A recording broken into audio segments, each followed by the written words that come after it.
સરકાર કોણ? સવાલ અત્યારે મહારાષ્ટ્રની અંદર આ જ ઊભો થઈ રહ્યો છે. નમસ્કાર, આપ જોઈ રહ્યા છો સંદેશ ન્યૂઝ, તમારી સાથે સત્યની સાથે. બિંદાસ બોલ સાથે હું છું નુપુર. અને બિંદાસ બોલમાં સવાલ એટલા માટે ઉઠી રહ્યો છે કારણ કે 2019ના દેવેન્દ્ર ફડણવીસના એ શબ્દો મને યાદ આવે છે. મેરા પાણી ઉતરતે કિનારો પે ઘર મત બના લેના, સમંદર હું લौट के आऊंगा. અને બસ એ જ શબ્દો અત્યારે સાચા પડતા સાબિત થઈ રહ્યા છે કારણ કે મહારાષ્ટ્રની રાજનીતિમાં ભયંકર ઉથલ પાથલ છે. શું થઈ રહ્યું છે એ કદાચ મારે આપને કહેવાની જરૂર નથી, પણ શિવસેના સરકાર પડી ભાંગી છે, મહાઆઘાડી સરકાર પડી ભાંગી છે, શિવસેના પરિવાર તૂટી ગયો છે એમ કહેવામાં પણ અત્યારે અતિશયોક્તિ નહીં હોય. અને આ તૂટતી શિવસેના મજબૂત થતી શિંદે સેના છે. અપક્ષ ધારાસભ્ય ગીતા જૈન પણ હવે ગુવાહાટી જવા માટે રવાના થયા છે. એક બાદ એક ધારાસભ્યો છે એ જઈ રહ્યા છે ગુવાહાટી. ઉદ્ધવ ઠાકરેનો સાથ છોડી રહ્યા છે, એકનાથ શિંદેની સાથે જઈ રહ્યા છે. અને મહત્વની વાત તો એ છે કે અત્યારે બહુમત અત્યારે જો સરકાર બનાવવી હોય અથવા તો પછી ઉદ્ધવ ઠાકરેની પાસેથી પાર્ટીનો કમાન્ડ લઈ લેવો હોય તો બધી જ પરિસ્થિતિની અંદર એકનાથ શિંદે આવી ગયા છે. અને સૌથી ચોંકાવનારી વાત તો એ છે કે જેમને આ બાગી ધારાસભ્યો સાથે વાતચીત કરવા માટે મોકલ્યા હતા એ જ ધારાસભ્યો અત્યારે એકનાથ શિંદે સાથે જઈને બેઠા છે ઉદ્ધવ ઠાકરેની સામે. એમણે પણ બળવો પોકારી દીધો છે. સવાલ હવે એ થાય છે કે શું થશે શિવસેનાનું? એનસીપી કોંગ્રેસની પણ થોડીક વારમાં રણનૈતિક બેઠક છે કારણ કે સંકેત મળી ચૂક્યા છે કે શિવસેના મહાઆઘાડીમાંથી નીકળી શકે છે.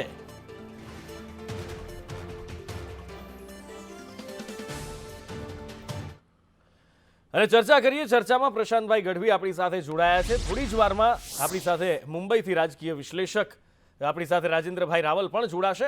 રાજેન્દ્રભાઈ જોડાય ત્યારે એમની સાથે વાતચીત કરીશું. પણ પ્રશાંતભાઈ, અહીંયા સમીકરણોની વાત કરવી છે, હવે શું થશે શું નહીં એની વાત કરવી છે, કોણ શું કરી શકે છે એની વાત કરવી છે. સ્પષ્ટ સંકેત મળી ગયા છે કારણ કે સંજય રાઉતે પણ કહ્યું છે કે વધુમાં વધુ શું થશે, સત્તા જ હશે ને. એમના તેવર પણ નબળા પડ્યા ગઈકાલ કરતા. ફરી પાછા સત્તામાં આવીશું. 5 સેકન્ડનો પોઝ લઈને આ વસ્તુ એ બોલ્યા હતા.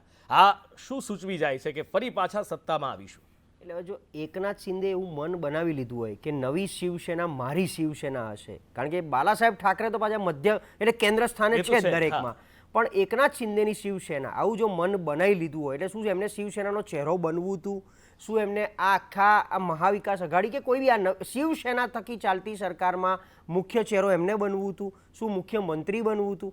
ઉદ્ધવ ઠાકરેજીએ ગઈકાલે ફેસબુક લાઈવના માધ્યમથી પણ એ જ કીધું કે મને આવીને વાત કરો. પહેલી વાત છે કારણ કે આ જ એકનાથ શિંદે જ્યારે બીજેપી સાથે ગઠબંધનની 2014થી 19 જે સરકાર હતી એમાં ઉદ્ધવ ઠાકરે ક્યાંય હતા નહીં, પણ એકનાથ શિંદે હતા અને એ જ મુખ્ય ચહેરો તો હતા શિવસેનાનો. એ આ જ અત્યારે જે મિનિસ્ટ્રી એમની પાસે એ જ એમની પાસે 2014થી 19માં પણ હતી.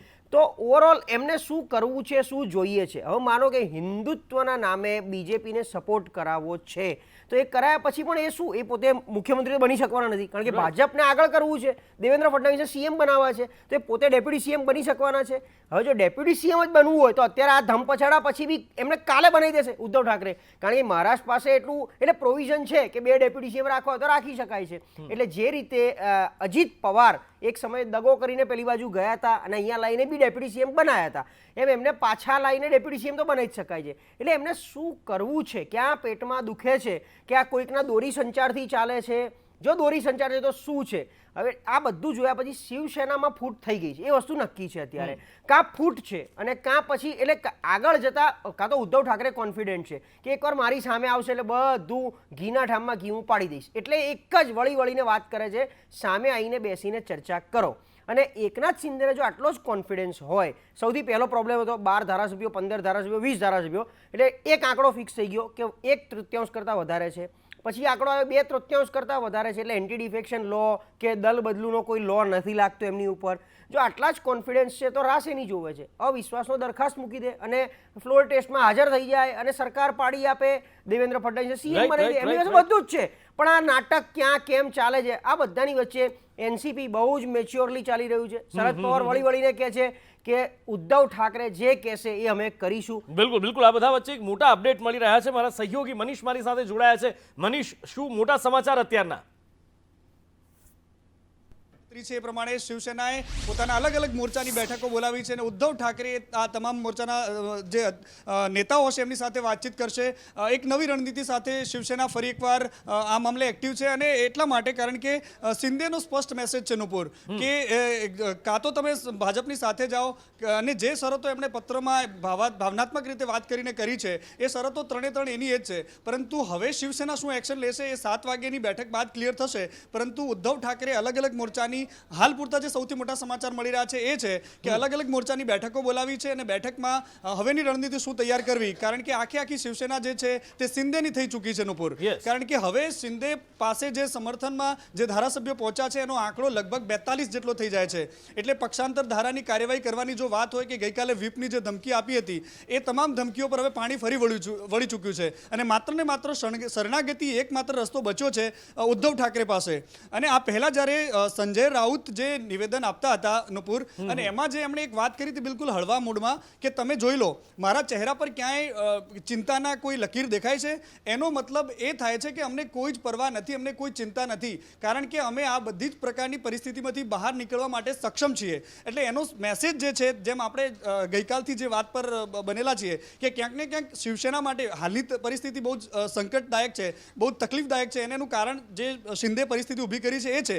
પરંતુ જે ફરીને જે વાત આવે છે તે એ જ છે કે આ જે મેસેજ છે સંજય રાઉતનો કહેવાનો કે ભાઈ અમે તૈયાર છીએ મહાવિકાસ અઘાડીમાંથી નીકળવા માટે, આવીને મારી સાથે વાતચીત કરો. અને આ વાતથી જે કોંગ્રેસ અને એનસીપીને જે ફાળ પડી છે એ તો એ લોકો જ જાણતા હશે કે માંડ સરકારમાં રહેવાનો જે મોકો મળ્યો હતો આ તો અમારી સાથે પણ વિશ્વાસઘાત થઈ રહ્યો છે. જે ભાજપ સાથે અજીત પવારે કર્યો તો બિલકુલ આ જ પરિસ્થિતિ એમની સાથે પણ આવીને ઊભી રહી ગઈ છે. એટલે નુપુર ક્યાંક ને ક્યાંક આ જે પરિસ્થિતિ રાજનીતિમાં ઘડાઈ રહી છે એટલે એ સ્પષ્ટ સંકેત છે કે આવનારા દિવસોમાં દેવેન્દ્ર ફડણવીસ મહારાષ્ટ્રની રાજનીતિમાં મોટો ચહેરો અને મુખ્યમંત્રી તરીકે સામે આવે તો એમાં કોઈ નવાઈ નથી. બિલકુલ સમંદર હું લौट के आऊंगा મેં શરૂઆત જ મનીષ આ વાતથી મેં કરી હતી અને એ શબ્દો એમના ફરી પાછા અત્યારે યાદ આવે એ સ્વાભાવિક છે. પણ પ્રશાંતભાઈ એક વાત જે મનીષે કહ્યું ને કે મારા ચહેરા ઉપર કોઈ તમને ચિંતાની રેખાઓ દેખાય છે, અમે શું કોઈ વ્યથિત દેખાઈ રહ્યા છીએ, આ શબ્દો આમ જોઈએ તો નથી લાગતું કે ઘણું બધું સૂચવી જાય છે, કારણ કે સંકટ ઊભું કર્યું છે, સંકટમાંથી બહાર નીકળવા એક એવું સમીકરણ પણ બેસતું દેખાય છે.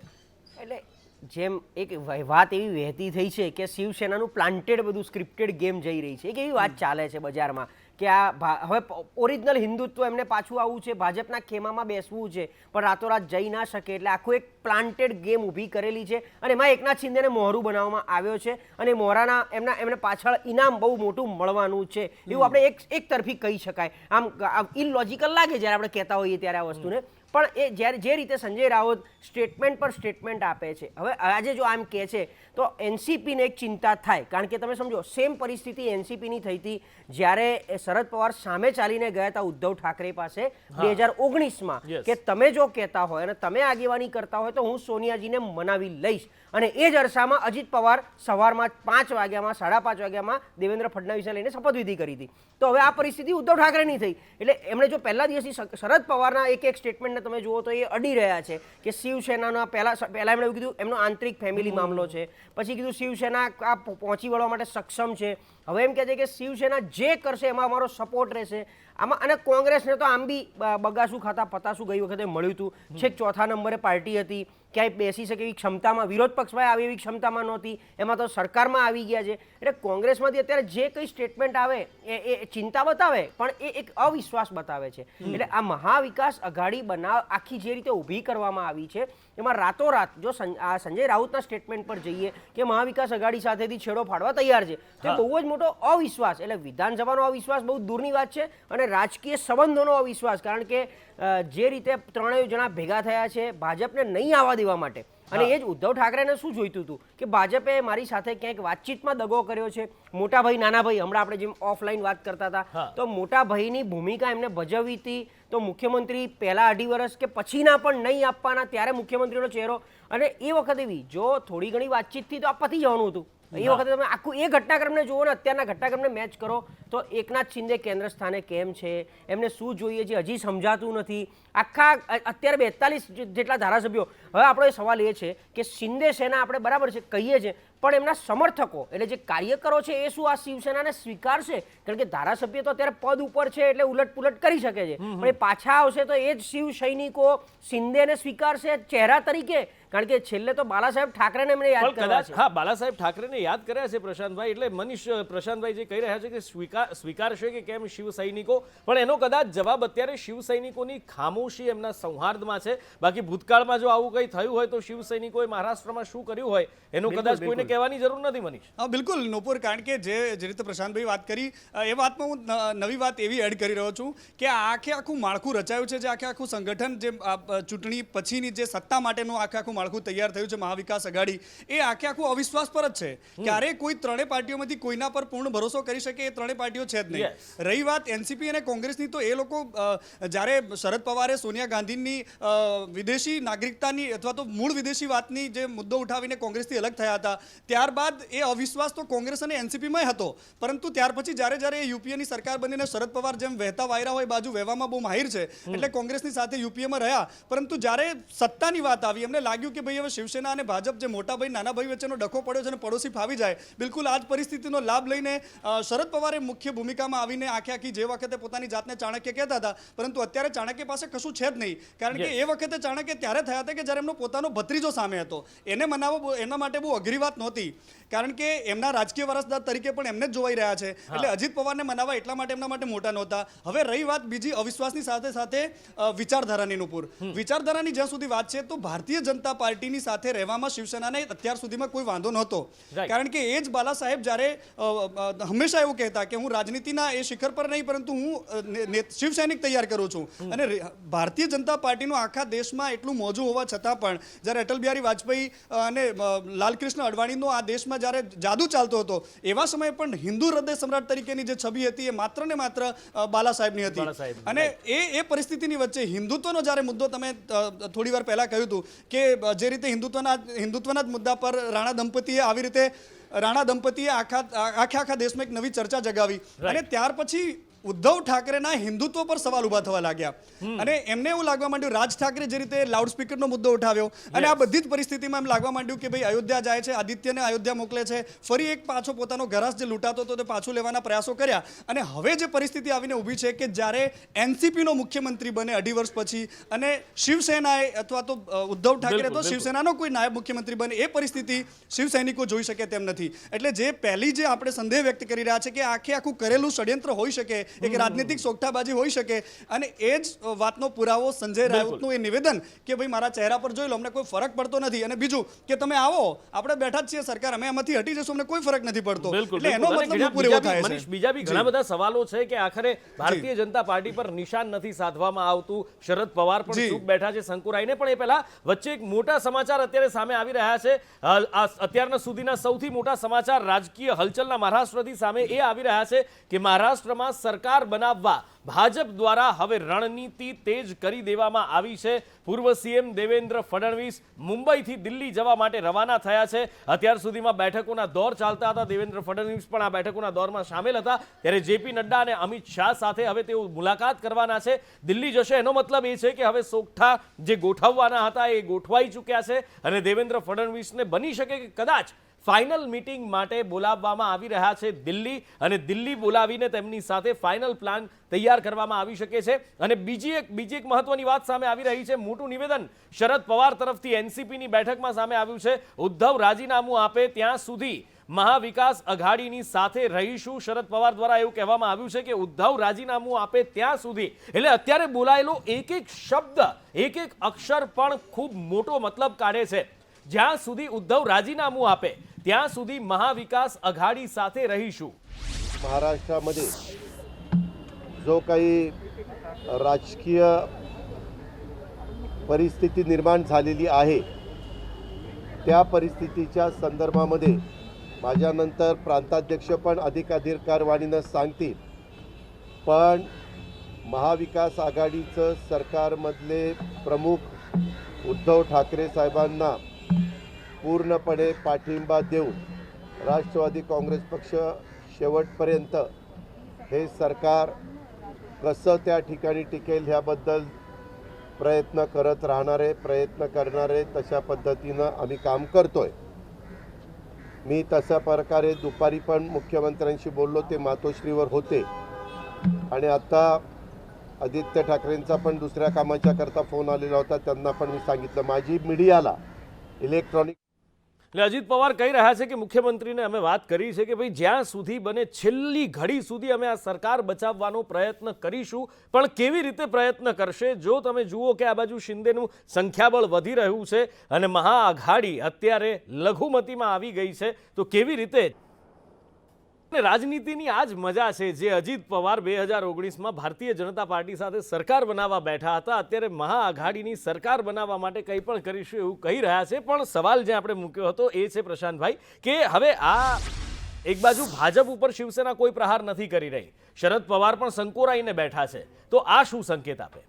એટલે શરદ પવાર તો એક સમયે જે રાષ્ટ્રપતિ બનાવે એ પક્ષમાં બેસવા બી તૈયાર થઈ જાય એ હતા. આ તો ઠીક છે, એનડીએના ઉમેદવાર જાહેર થઈ ગયા છે, નહીં તો છેલ્લે આ ત્યાં એ ખોળે પણ રાજકારણમાં બધી જ વસ્તુ શક્ય જ છે, આપણે એમાં પડવું નથી.